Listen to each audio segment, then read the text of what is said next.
Being slain in the spirit, ఆత్మలో క్రింద పడుట. Wait minute ప్రోగ్రామ్ను వీక్షించడానికి ఆన్లైన్కి వచ్చినటువంటి మీకు ప్రభు పేరిట శుభములు కలుగునగాక.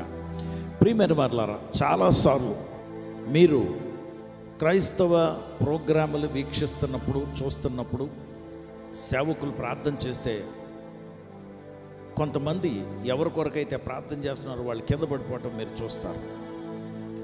దీన్ని చాలామంది విమర్శిస్తారు, చాలామంది తోసేస్తున్నారనో లేకపోతే ఇంకోటో అంటారు.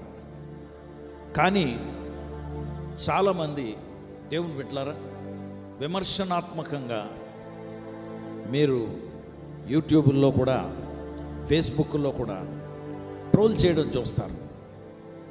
ఇది బైబిల్లో ఉన్నటువంటి ఫినామినా, అంటే బైబిల్లో ఉన్నది. యోహాను సువార్త 18వ అధ్యాయం 6వ వచనంలో యేసు ప్రభుల వారు కిద్రోను వాగును దాటి ఆ తోటలోకి వెళ్ళారు. తోటలోకి వెళితే అక్కడ ప్రార్థన చేసిన అనంతరము రోమా సైనికులు, మత గురువులు, యోధా నాయకత్వంలో అక్కడికి వచ్చారు. ఎందుకు వచ్చారంటే యేసు ప్రభుల వారిని అరెస్ట్ చేయడానికి. ఇదిగో ఈయనే అని యోధా ఇస్కరియోతు చూపించాడు. వెళ్ళి రబ్బీ అని గురువుగారు అయినటువంటి యేసు ప్రభు వారి దగ్గరకు వచ్చి ముద్దు పెట్టుకున్నాడు. ఈయనేనని, నేను ఎవరిని ముద్దు పెట్టుకుంటానో ఆయనే అని చెప్పడానికి వెంటనే అరెస్ట్ చేసేవాళ్ళు ముందుకు వస్తారు. యేసు ప్రభు వారు ధైర్యంతో అడుగుతారు, ఎవరి కొరకు మీరు ఎదురు చూస్తున్నారు, ఎవరి కొరకు వెతుకుతున్నారు? మేము వెతుకుతున్నది నజరేయుడగు యేసు కొరకు అని చెప్తారు. నేనే అంటారు ఆయన. నేనే అనేటప్పటికీ ఈ సైనికులు, యోధా ఇస్కరియోతు ఒక అడుగు వెనక్కి వేసి కింద పడిపోతారు దబ్బని. ఎవరు ముట్టుకున్నారు వాడిని? ఎవరన్నా తోసారా? మీరు అంటుంటారు కదండి, తోసేస్తున్నారు. కొంతమంది ఉన్నారేమో, నాకు తెలీదు. నా పరిచర్యలో ఆది నుండి కూడా ఇవన్నీ ప్రతిసారి జరిగాయా అంటే లేదు. నాకు జ్ఞాపకం ఉంది, నేను 1994 సంవత్సరం జాన్యువరి నెల ఒక మీటింగ్కి వెళ్ళాను రావులపాలెం దగ్గర. మామూలుగా భక్తులు సేవకులతో వెళ్ళాను నేను. వాళ్ళు ప్రార్థన చేయటానికి, ఆడ పాటలు పాడటానికి వెళ్తే వాళ్ళతో పాటు వెళ్ళాను. నేను రక్షింపబడిన కొత్త. నన్ను అక్కడ మీటింగ్లోని ఒక ఆయన, నాకు తెలిసిన ఆయన చూశాడు. ఇదేంటి సార్ మీరు ఎక్కడ ఉన్నారు అని నన్ను అడిగాడు.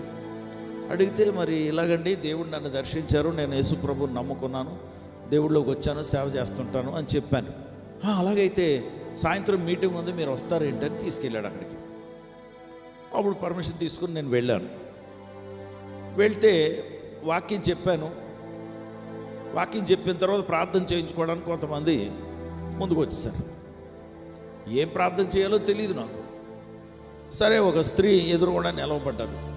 భర్త చనిపోయాడండి, ఈవిడికి పాపం చాలా దిగులుగా ఉంటుంది, ప్రార్థన చేయండి అన్నాను. అంటే నేను ఉండి ఆవిడ తల మీద కూడా చేయవేయలేదండి. పరిశుద్ధుడా ప్రభా, ఈవిడ చాలా దిగులుగా ఉంది, పాపం ఈ దుఃఖాన్ని తగ్గించండి అని ప్రార్థన చేస్తుంటే దబ్బు అని శబ్దం వినపడ్డది. కళ్ళు తెరిచి చూసేటప్పుడు కింద పడిపోయిందండి. ఏం చేయాలో నాకు తెలీదు. వీళ్ళందరూ వెనకతలు ఉండి చూస్తున్నారు. అబ్బాయి ఏంటి ఈయన ప్రార్థన చేస్తుంటే కింద పడిపోయిందని. అప్పుడు పర్లేదు కూర్చోండి అంటున్నాను వాడిని. ఏం కంగారు పడకండి, లేచిపోద్దని. కొంచెం లేచిపోయింది పైకి. థ్యాంక్ఫుల్లీ, అంటే నేను దేవునికి స్తోత్రం, కృతజ్ఞత చెల్లిస్తున్నాను, అమ్మయ్య లేచిందిరా బాబు అని. నాకు ఏం చేయాలో తెలీదు, మనుషులు పడిపోతారని తెలీదు. నేను తోసానా? లేదు. తోస్తే ఏమొస్తుందండి? ఏమొస్తుంది చెప్పండి? సరే, ఫాస్ట్ ఫార్వర్డ్ చాలా సంవత్సరాల తర్వాత నా పరిచర్యలో నేను చేయి వేసి ప్రార్థన చేస్తుంటే పడిపోవటం మొదలుపెట్టారు. దడమని పడిపోతుంటారు. నేను తోస్తున్నానా? లేదు. నేనెందుకు తోయాలి? తోస్తే నాకేమొస్తుంది చెప్పండి? ఏమొస్తుంది? చాలా గొప్ప అనుకుంటారా? ఈ తలపండిపోయి 68 సంవత్సరాల తర్వాత ఎవరు నా గురించి గొప్ప అనుకుంటే నాకు ఏమొస్తుంది చెప్పండి? ఎవరైనా పోనీ నన్ను తోసేస్తుంటే అలా పడిపోయినందుకు నాకు ఎవరైనా ₹1,00,000 ఇస్తారా? దానివల్ల నాకు సంఘం పెద్ద పెరిగిపోయి నాకు కోట్లు కానీ దశంభాగాలు కానుకలు వచ్చేస్తున్నాయి. ఏమీ లేదు, నథింగ్. ఇదంతా జరుగుతున్నది ఎవరి ఆధ్వర్యంలో అంటే దేవుని ఆత్మ ఆధ్వర్యంలో. పరిశుద్ధాత్ముడు చేస్తాడు. పరిశుద్ధాత్ముడు ఏం చేస్తాడంటే, ఎందుకు కొంతమంది పడతారు, ఎందుకు అందరూ పడరు నాకు తెలియదు, నిజంగా తెలియదండి. కానీ ప్రార్థన చేస్తున్నప్పుడు ఒకటి మాత్రం నాకు తెలుసు, నేను చేస్తున్నటువంటి ప్రార్థన బట్టి పవర్ రిలీజ్ అవుతుంది. ఈ పవర్ రిలీజ్ అవునప్పుడు ఎవరైతే టచ్ అవుతారో వాళ్ళు దడ్మని పడిపోతారు. ఒక్కొక్కసారి నా పరిచర్యలో ఏం జరుగుతుంటుందంటే, ప్రార్థన చేయించుకోవడానికి వచ్చినటువంటి వారే కాకుండా వాళ్ళు వెనకతలు ఉన్న వాళ్ళు ముందు పడిపోతారు. నేనేమన్నా తోసేస్తున్నానా? లేదే. విమర్శించకండి. మీకు తెలిస్తే తెలుసని చెప్పండి, తెలియకపోతే మీరు దగ్గరుండి పరిశీలించండి, తప్పులేదు. డౌట్ చేయండి, తప్పులేదు. మీరు దగ్గరకు వచ్చి చూసుకోండి, తప్పులేదు. కానీ తెలియకపోతే విమర్శించండి, అది మంచిది కాదు. తప్పులు చేస్తున్న వాళ్ళని పట్టుకుని ట్రోల్ చేయండి, బాహాటంగా తెచ్చి వాళ్ళని ఎక్స్పోజ్ చేసేయండి. కానీ దేవుని కార్యాలు మాత్రం ఆపకండి. దేవుని బిడ్డలారా, శక్తి కలిగినటువంటి దేవుడు. ఆయన చెప్పారు అపోస్తల కార్యాలు 1వ అధ్యాయం 8వ వచనంలో, పరిశుద్ధాత్ముడు మీ మీదకి వచ్చినప్పుడు మీరు శక్తి నొందుదురు. దేవుని శక్తి సాధారణమైనటువంటి నాలాంటి మనుషులలో ఉంచటానికి ఆయన ఇష్టపడ్డాడు. నేను ఏ పట్టు పడ్డండి, యథార్థంగా చెప్తున్నాను. నేను అతి సాధారణమైన మనిషిని. అతి సాధారణమైన మనుషులలో ఉండటానికి కూడా అర్హత లేనివాడిని, నికృష్టుణ్ణి, దరిద్రుణ్ణి. నా బ్రతికేంటో నాకు తెలుసు. నీతిమంతుడు కాదు, కానీ నన్ను నీతిమంతుడిగా ఎంచాడు ఆ దేవాతి దేవుడు.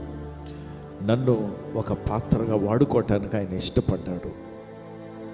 ప్రార్థన చేస్తే ప్రార్థన ద్వారా కార్యాలు చేయటానికి ఆయన ఇష్టపడుతున్నాడు. నువ్వు చేసినా జరుగుతాయి. అందుకే ఈరోజు ఉదయం నీకు అవసరం ఏంటో నాకు తెలీదు, ఆ దేవుడు నిన్ను తాకును గాక, ఆ దేవుడు నీకు కార్యం చెయ్యును గాక. పరిశుద్ధుడా ప్రభా, నీకు వందనాలు, స్తోత్రాలు. నీ బిడ్డల అవసరతలు తీర్చమని, నీ బిడ్డలను తాకమని, ఈ దైవ శక్తి అందరికీ అని చెప్పావు నువ్వు. నేను ఒక్కడనే పొందుకుంటానని కాదు, అందరికీ. కనుక ఈ మాటలు వింటున్న వారందరూ కూడా మీ ఆత్మచేత తాకబడుదురు గాక. నీ కొరకు ఆయుత్తపరచుకోండి. యేసు నామములో ప్రార్థించి వేడుకొంచున్నాం తండ్రి, ఆమేన్.